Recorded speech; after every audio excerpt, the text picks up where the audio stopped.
How to send view once photos or videos on Messenger.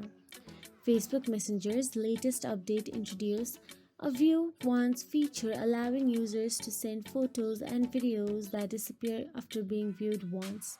And here is how to use this feature.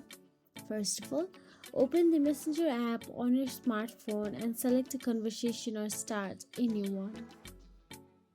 Now all you have to do is tap on the camera icon to capture a new photo or video or choose an existing one from your gallery. So now once you choose the photo or video, tap on the edit option available there. Now tap on the off option available there at the bottom left corner. Then you can see view once option available. Now send it by tapping the send button. And that is it. If you found this video helpful, please like, share and subscribe, and thank you so much for watching.